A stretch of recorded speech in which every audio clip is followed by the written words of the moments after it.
today's reading of the Gospel is a very important reading because we see something that it's called the triumphal entry. Now, it doesn't sound like it's such a triumphal entry, does it? Because it says that in the earlier verses before this that we read, that as they approached the city from the Mount of Olives, the multitude was gathered. They were joyful and singing and praising. But Jesus approached the great city of Jerusalem, and he had tears in his eyes. It says that he wept over her. He said the things that he said. He lamented. Oh, if only you had known in this your day the things that would make for your peace, the things that the medicine, the cure for your peace. And then he begins to prophesy. And he said what he's doing is, children, he's telling us the foretelling of the destruction of Jerusalem that will happen in AD 70. Not one stone shall be left upon another. Jerusalem, you shall be cast down. Very important lesson, because not only is Christ speaking of the physical destruction of Jerusalem, the city, but he's also talking about the spiritual destruction of all those who have no faith. Let's visit that for a second. All those who have no faith. Now, some of us can come back and say, well, he's talking about the people who haven't come to him yet, the people who have not come to the faith of Christ.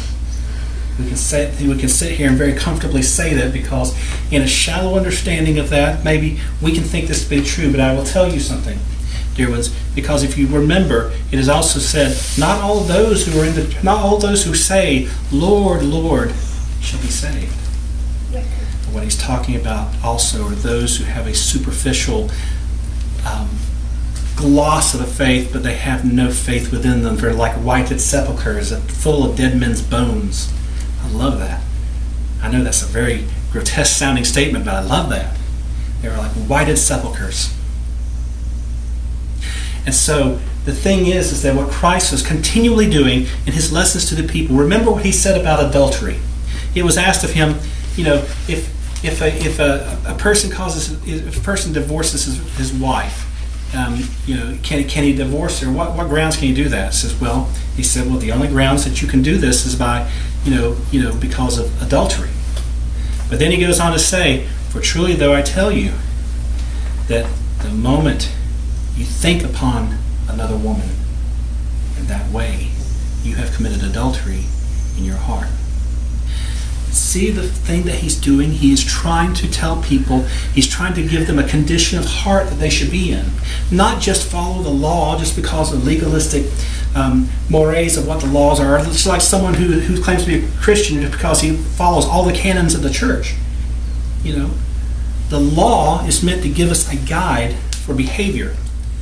This is what it means to do this. We set these up just as God set up the Ten Commandments in the Old Testament, because we have to have a guide, moral guide, that tells us what we are not to do and what we are to do. And Christ comes in and tells us, this is why this has been given to you. Now, circumscribe your hearts to the law. Circumscribe your heart, not just because the law says to do it, but because it's the right thing to do. Christ also said, if you love me, keep my commandments. If we love Christ, we shall do his work. If we love Christ, we will not be superficial. We will constantly guard against superficiality by how? I will give you one way: constant prayer, meditation, coming to Mass. We in the West, and I will say that I've been guilty of this in the past, as a lay person, there have been times when I did not want to get my butt up to go to church, and it becomes easier each time you give into it, doesn't it? I will say there have been times that I've chosen to do that which I should not do. There have been times when I've chosen not to do that which I should. How many of us are in that same boat together? Raise your hands. I raise them with you. Constant prayer. Where there be not prayer, there be demons. Where there be not prayer, there be demons. Whenever we choose to take our eyes off of the Lord, then we are face to face with the devil himself. For the absence of God's grace and his presence is the presence of evil. And so he will prowl about. He's prowling around here right now, causing doubts, causing discontent, causing sorrow. What are we to do? Someone asked me online the other night, Father, how can I feel the presence of God in my life?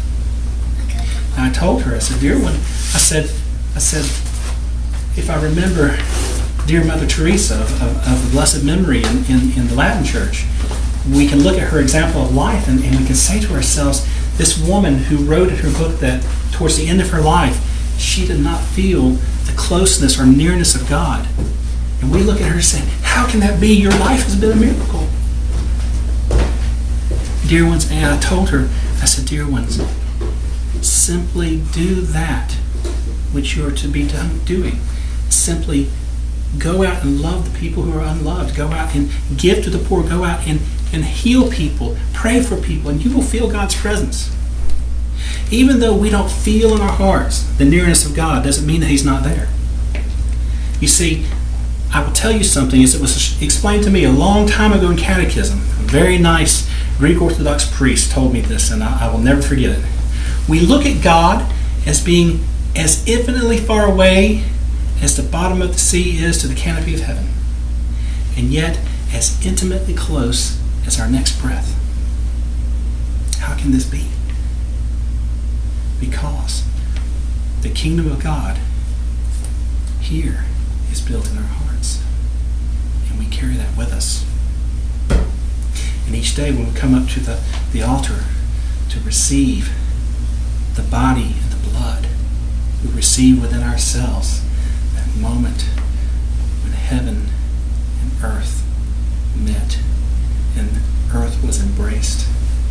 And in this moment, we have partaken in ourselves that miracle. When's the last time you saw a miracle, Tim? Every Sunday. Every Sunday. And so, dear ones, remember, as Christ approached Jerusalem, let us not be counted amongst those who had no faith within them, for they are utterly destroyed.